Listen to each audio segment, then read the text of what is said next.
ka-Becky, so dito tayo ulit sa channel ko na Mad Max Moto Parlor by Becky Works, Edel Llamas. Search nyo sa YouTube yan, type nyo lang yung pangalan kong Edel Llamas.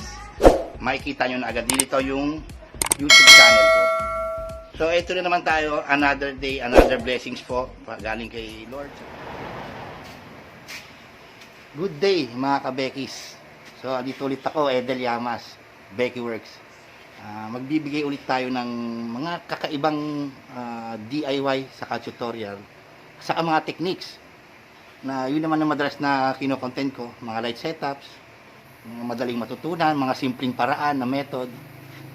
So itong topic ko ngayon na i-share ko sa inyo, siguro masasabi ko meron na rin mga nakakaalam, pero mas marami ang nagugulat pag sinasabi ko sa kanila yon. Example pa, nag-iibig kami. Pinakita ko sa inyo na actual na pwede pala yon. Alam nyo ba na ang mga EFI engines natin parang cellphone? Pwede mo siyang i-factory reset. So yun ang itatopic ko ngayon kung paano ko ba ginagawa yon. Kasi effective siya at nangyari na rin sa akin. Pero syempre, bago ang lahat mga ka-Beckys, huwag nyo kalimutan mag-subscribe. I-like nyo, i-share nyo na rin. Siyempre yung i-expose ko talaga namang medyo nakakagulat na technique. Pag sinabi ko nakakagulat naman siya, ganito yon. Andali.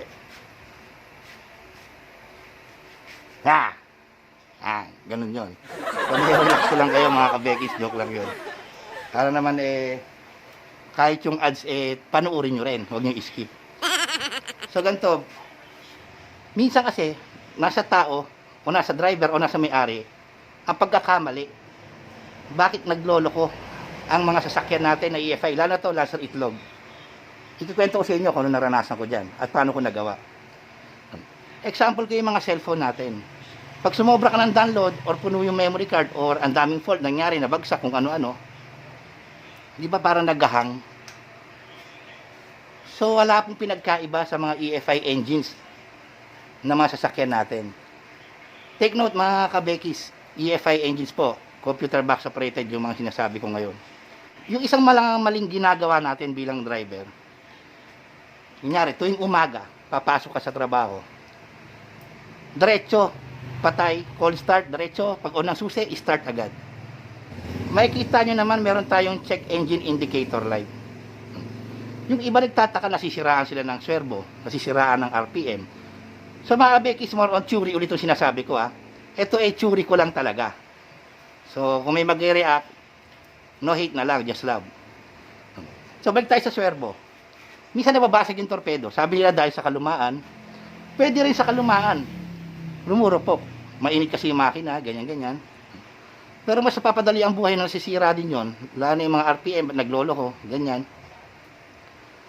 Kasi pakinggan nyo, pansinin nyo. Pag inon nyo yung susi ng, yung ignition, pag inon nyo, marinig kayo sa makina, may umiikot. Parang maliit na buzzer na gumaganon. So, ibig sabihin, yung mga computer box natin kasi, parang nag-ready pa lang yan. Parang TV yan. Pag inon mo yung TV, bumibelo pa. So, yung sasakyan, inon mo agad, diretso, in-start mo, ano mangyayari? Napigilan mo yung interval niya or yung parang pampainit niya. Ayaw, pampagana. Parang ganon. Pinigilan nyo. Kasi ang pagitan ng ignition 1 natin sa susi, tapos ignition 2 pangalawa, tapos start. Mapapansin nyo, kunyari may voltmeter ka, may papakita sa inyo, may voltmeter ka, pag dilagay mo na sa start button, namamatay yung voltmeter, di ba? Pag bitaw mo, umi-start yung makina, babalik ulit yung linya ng voltmeter.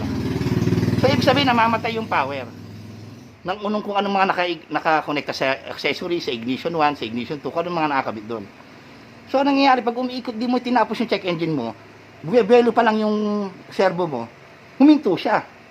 Tapos start makina, parang bumalik or kung ano nangyari. Pwedeng mabasag. Pwedeng masira agad, ma-worn out. Pwede rin magloko po lagi ang ECU or yung computer box natin. Sa ganung palaging way ng pagdadrive nyo. Yan ang isang laging mali na ginagawa natin bilang mga driver o may-ari ng mga sasakyan natin. Lalo sa mga old model car natin. So tips lang yung ka-Beckys. So ito ang siste. Yung main topic ko. Yung sa akin, natik, nagloko yan minsan. nung nakuha ko siya. Tapos, nasa Tarlac kami. Biro mo, ang takbo ko is 40. Nagdadalaga ako kaya medyo papaos. Mipihok. Tumatakbo ko ng 40 lang. Pero ang RPM ko is 6,000, 7,000. Pumunta ngayon ako sa isang shop, talyer. Nagtanong ako, may problema ata, ganito. Ano kayang gagawin ko kasi nasa Tarlac na rin ako. Nagtanong ako doon. Hinisingin nila ako ng 7,000 mahigit para ibaba daw yung transmission. Kasi sablay na yung transmission ko, kailangan ng palitan. Dahil nga siguro dahil old car to, ganyan. So, hindi ako naniniwala. Sabi ko, sandali, ba't ganun? Bakit yung 1.2 ko nagsiship? Somatic to Pero yung 3.4 hindi pumapasok. Di ba dapat ang dapat unang masisira para sa akin sa theory ko? Mauuna muna yung 1.2 bago yung 3.4. So, ginapang ko siya pa uwi. 40 lang ang takbo. Simula Tarlac hanggang Pampanga, hanggang din sa amin. That time, naka-schedule ako lumuwas sa Manila. Meron kaming importanteng lakad ng misis ko. Tinawagan ko yung kumpare ko si Don. Bago kami bumiyahe, binagyan niya ako ng ATF. Tignan namin, baka daw ATF o baka ganito. Pinununa namin. Gagana siya sandali, tapos babalik na naman. Hanggang sa ayaw na niya. So sabi ko pa, parang nagkaganon. So ang ginawa ko, yun na, yung sekretong technique. Merong isang paraan. Bago kayo mag-jump to conclusion, itry nyo muna at siguradong effective. Dahil nung ginawa ko sa sasakyan ko yon, grabe, tangin ito mino. Nakatakbo pa ako ng 200 km per hour. Nag-reset siya. So ganun pala, nare-reset nga siya. Pero ngayon, nararamdaman ko medyo nagdi-delay na naman siya. Kaya, i-reset ko siya ngayon ng actual sa inyo. Kasi kayo na umaga, call start siya. Pag reverse ko, okay, papasok. Pag drive ko, ang tagal, ay pumasok. 5 seconds bago siya pumasok, sumobra delay. Minsan naman naranasan ko rito, bago ko siya i-reset pa noon pala, dagdag ko lang, pumapasok siya sa drive. Pero kailangan mo munang ipasok sa reverse bago pumasok yung drive. So nagloloko na talaga yung transmission. So sabi ko, yung ganong klaseng pagloloko, hindi sa mechanical ang problema, tingin ko sa ECU. Kasi may kaalaman ako sa electronics, may alam ako sa computer box. So ginawa ko yung factory reset. So bago kayo mag-jump to conclusion na baka sira na yung ano ko, baka sira ganito, baka sira transmission, kailangan ibaba, i-try nyo muna to. Baka makatulong sa inyo. Kasi ito, pinagbabawal na technique. Kahit yung mga technician na gumagawa ng mga ganyan, pag sinabi sa inyo, sige sir, transmission sira, iwan nyo, balikan nyo na lang. Wala naman sila talagang gagawin. I-reset lang nila yan. So, pasensya na sa mga nakakalam nito, mga sasagasaan na sinasabi ko. Dahil syempre, ang pakay ko sa vlogging na to excuse me, tutorial, DIY, at saka dapat, lamang tayo pag may alam ka. So, makakaalaman to, na hindi binubulgar basta-basta. Additional information pala mga kabekis, mga fafa. Yung ituturo kong gantong paraan, dapat bago nyo gawin to, make sure yung sasakyan nyo nakapahinga na ng matagal. Kumbaga naka-sleep mode. Ano ibig sabihin ko? Kung may makilis kayo o door entry alarm, ilayo nyo muna. Tapos sasakyan, hayaan nyo muna mag-rest kahit 1 oras. Yung tipong pahinga talaga, patay yung makina, lahat. Bago nyo gawin to. Sa mga kabekis, hindi lang to pang automatic ha. Lahat ng sasakyan na may ECU, pwede mo siyang i-reset. Lahat siya, merong factory reset yan. Pwede mo siyang default setting lahat. Pwede mo siyang ibalik sa dati. Umiilaw yung mga indicator, mga sensor. Kasi lahat yan dumaan ng ECU. So, kailangan natin malinis yan, kailangan natin ma-reset. Hindi mo na kailangan ng OBD scanner kung ano. Gawin mo muna to. DIY mo muna siya. Bago ka pumunta sa mga mekaniko o mga technician na nag-offer na alam ko 1,000 kada reset, try mo muna to. Pag di umubra, saka pumunta ron. Pero ito, kagandahan ito. 80% possibility magagawa yung problema ng sasakyan mo. Sa RPM, sa ayaw kumambyo, lalo sa mga matic, ayaw kumambyo, minsan nakakambyo na, ayaw pumasok. Or minsan nakailaw yung neutral, nakadrive ka. Maraming pwedeng ma-repair to. So, gawin mo muna to bago ka tumalon sa conclusion o humingi na ng tulong sa iba. Meron pa nga kabekis tropa ko, si si Maylin, si Koor, kung tawagin namin sa Lancer dito sa group namin.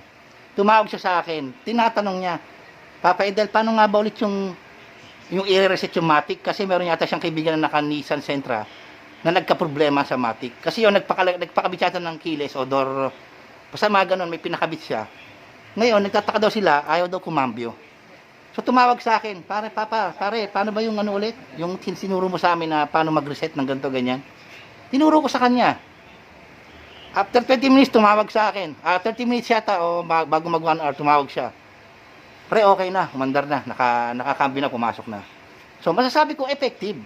Kung dinaretso nyo dinala yung sa kasa o kung saan yung mekaniko, ano sabihin sa inyo unang-una? Nako sir, baba, matransmission yan. 7,000. Saan mo pupulutin yung 7,000, di ba? Ang sakit. I-reset mo lang pala, libre pa. Tapos ang problema mo. O, di ba? O, ito, papakita ko sa inyo yun. So, mga kabekis, ito yung paraan. So, ang unang kailangan natin ay ito. Jumper cable. Isa lang. Okay? Lapag ko muna siya dyan. Ito sasakyan ko, isang oras na siya nakapahinga. So, tingin ko naman naka-sleep mode na, okay na to. So, yung remote ko, malayo na rin. So, pumunta kayo dito sa susian.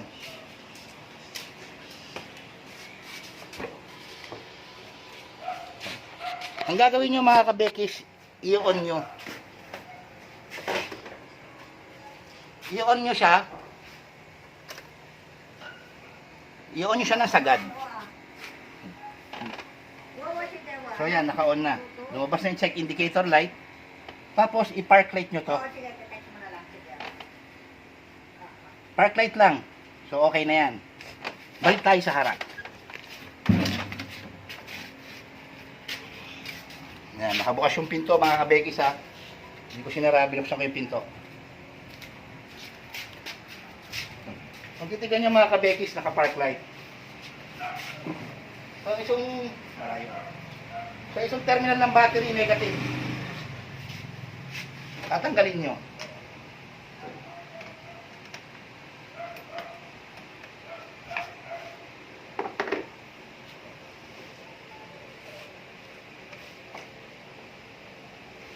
Natanggal na siya mga kabekis. So, para safe, takpan nyo to. Yung terminal, yung sa battery mismo. Saka yan. Kung nakatanggal na siya, kailangan nyo itong jumper cable. Tapit yan mo.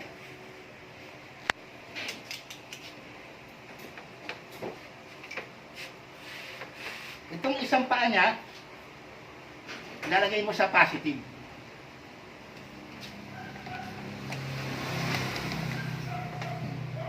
Ayan.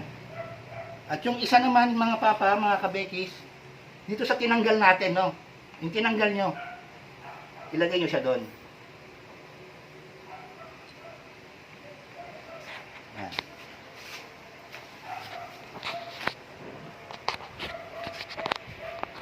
So, ganyan siya. Ito yung positive ng battery. Nakakabit po yung positive ng battery, mga kabekis, ha. Itong negative ang nakabunot po. Tinakpan nyo to para safe. Ganyan. Hayaan nyo lang po siya within 20 minutes to 30 minutes na nakaganyan. So mga bekis clear po yan, no? Naka-ignition on tayo at naka-park light. So binunod ko yung terminal ng negative ng naka-park light. So ayan, hayaan nyo na siyang ganyan. Gagawin nyo na kung anong dapat niyang gawin dyan. So ang tsuri ko ulit dyan mga kabekis, kaya nag-reset yan. Itong dalawa, kaya pinagsama yan kasi dinidischarge natin kung ano man yung mga parasitic or kung ano man mga kailangan niya i-discharge. Kasi alam natin na ang mga computer box, mga ECU, siyempre may mga electronics parts yan, may mga capacitor yan, para mag-drain, mag-discharge, umulit lahat. So, tsuri yun mga kabekis. Sabi ko nga sa inyo, well, ang tsuri naman ay hindi nabibili yan. Pwede nyo naman subukan, walang masama. Hindi naman harmful yan, hindi naman makakasira. Pero kung sakaling ginawa nyo yan at may umokay sa sasakyan nyo at nag-smooth, i-smooth yan eh. Gaganda yung RPM, gaganda lahat yung takbo ng swerbo, yung tunog. Titino yan eh. Pag nangyari yun mga kabekis, ay huwag nyo kalimutan. Mag-comment kayo sa akin at sabihin nyo kung nangyari o hindi, tumama o hindi. Isasagot naman ako agad mga kabekis.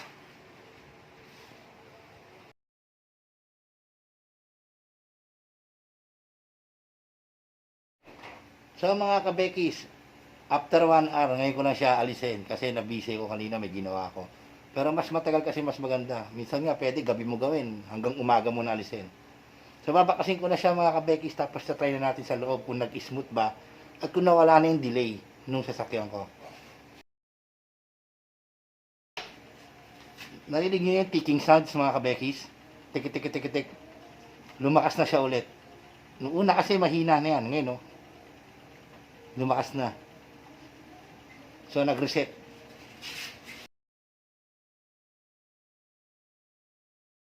Mga kabekis, make sure dapat mahigpit na mahigpit sa mga terminal na yan ha.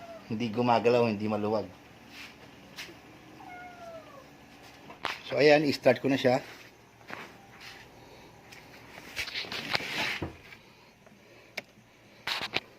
Patayin ko muna yung susi. Tapos ulit.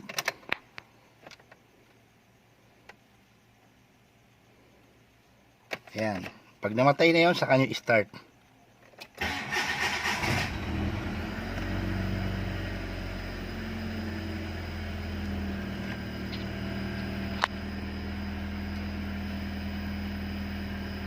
Cold start siya.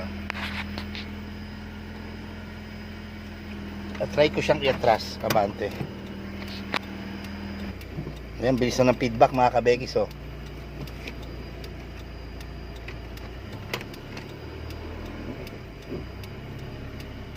Lumakas na siya mga kabekis, grabe. Delay na siya kanina, ngayon ayan, reverse ko ulit. Pasok agad oh. Drive. Ang lakas ng palo oh, maandar mag-isa. So ayun mga kabekis oh, hindi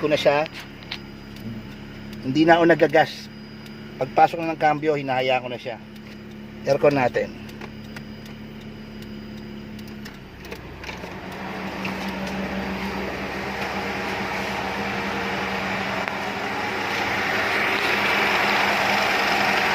Steady na rin siya, wala na rin siyang vibration no?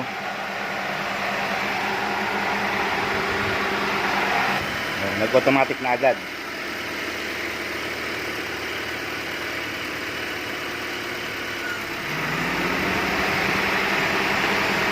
At lumakas yung fan ko pa.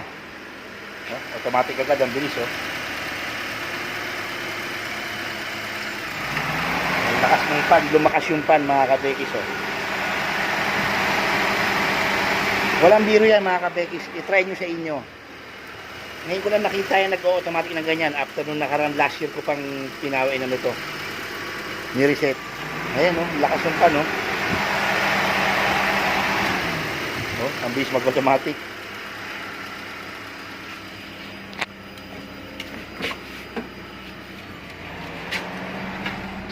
Malamig yung AC.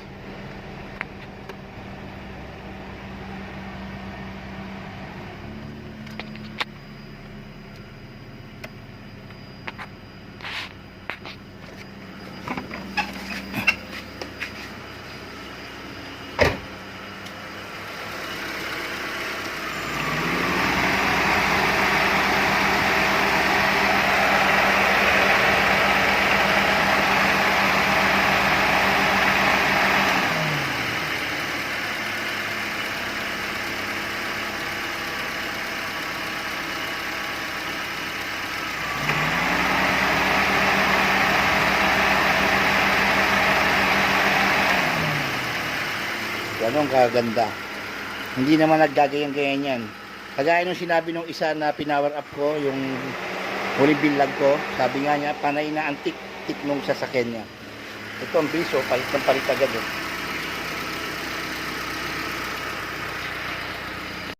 So mga kabekis, ayun yung mga tutorial natin. Mga DIY, mga tips, mga techniques natin. So please, make sure to subscribe. Click the notification bell para mas ma-notify kayo kasi palagi na magpo-post sa mga pinagbabawal na technique, mga DIY, mga tutorial. Lahat yan gagawin ko na. Lahat ng mga expertise ko na tinatago ko, ilalabas ko lahat. So, God bless. Stay safe.